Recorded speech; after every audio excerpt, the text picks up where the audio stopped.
Morning students, as we have discussed in the chart, there is a financial institution. We are talking about financial institutions. Basically, there are two type of financial institutions. If we are talking about banking sector and non-banking sector, so basically, how financial institution is a part of financial Indian financial system. So we can study. Basically, table of content, meaning, functions of financial institution, type of financial institution, banking institution, non-banking institution, conclusion, and bibliography. We are not going through the bibliography here. Meaning, when we are talking about a financial institution is an institution or organization that provide financial services for its clients, members, and society. Probably the most important financial services provided by financial institution is acting as financial intermediary. Most financial institutions are regulated by the government. As we know that I have already talked about banking institution. Banks are regulated by RBI, and when we are talking about non-banking institutions, that are regulated by NHB, now National Housing Board. So functions of financial institutions. Financial institutions include banks, credit unions, asset management firms, building societies, and stock brokerage, among others. These institutions are responsible for distributing financial resources in a planned way to potential users. The functions performed in the following way: accepting deposits, providing agriculture loans, providing commercial loans, providing real estate loans, providing mortgage loans, issuing share certificates. So type of financial institutions I have already discussed. These are the two. One is banking, another is non-banking. Banking, in which they get a license from the RBI, but non-banking, where the license has not been issued by the RBI. Banking institutions are those institutions who is provide banking and other financial services to their customers and societies, such as accepting deposits, provide loans, cash management services, portfolio management. Portfolio stands for combination of securities, where we are investing money into the portfolios. We can divide Indian banking system into the following ways. One is commercial bank, that is either public sector banks, that can be a state bank, or that can be a nationalized bank. Another is private sector bank, that may be an Indian private bank or foreign private bank. Cooperative banks, basically there are some societies we are serving for into the banks that are known as cooperative banks. Like the number one is urban cooperative bank.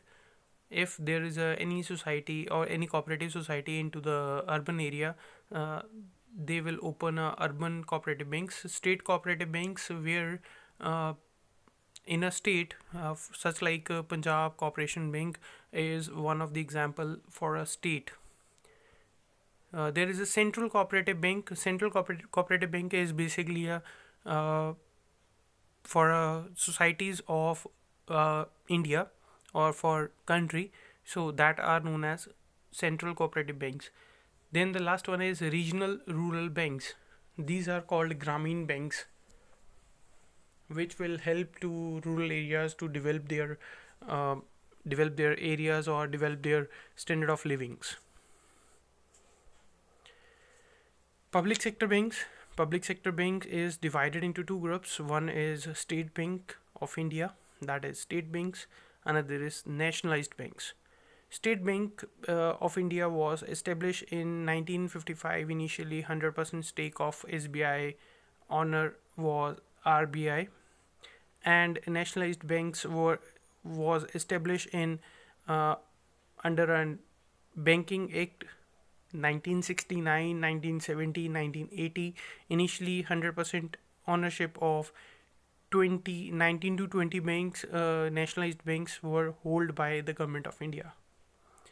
Private sector banks. Private sector banks are divided into one that is Indian private bank, other is you can say foreign private banks. So these can be categorized as India, which will be which was established in India, or Indian Banking Act, that is called Indian Private Bank, and foreign, that can be established as per the registration has been done in the abroad. So examples are Standard Chartered, HSBC, and many more. Cooperative banks, they have written urban cooperative societies. These type of bank are governed by urban cooperative societies. State work on by state level, and central work on by district level. Regional rural banks, basically RRB was established in 1976 and closely related to the commercial banks. Basically these are the banks which are help for the development of rural areas. NBFCs, basically non-banking financial companies or corporations. Basically these are almost similar to the banks, but that they do not get a license from RBI. So here basically NBFC at present consist of heterogeneous groups of institutions that cater to wide range of financial requirements. These type these type of companies are involved in promoting new companies expansion and meeting financial requirements of a company for economic development, such as NABARD, that is National Bank of Agriculture and Rural Development, or IDBI, IFCI, Exim Bank, Export Import Bank of India, SIDBI, that is Small Industrial Bank Development of Small Industries Development Bank of India, LIC, Life Insurance Corporation of India, SEBI, Securities Exchange Board of India. So financial institution is very essential part of a financial system. Financial institution play vital role in economic development. Financial institutions are very strong, but its operation is very poor, of very poor quality. India make very good plan, but it in implication we are lacking in somewhere. So we have full range of financial institutions, but we can not use in a effective manner. So this is basically a conclusion. So if I think so, that is very easy concept again. If we are talking about Indian financial system, we have already studied about Indian banks and non-banking financial corporations. So if you have any query, you can text me personally. Thank you for listening.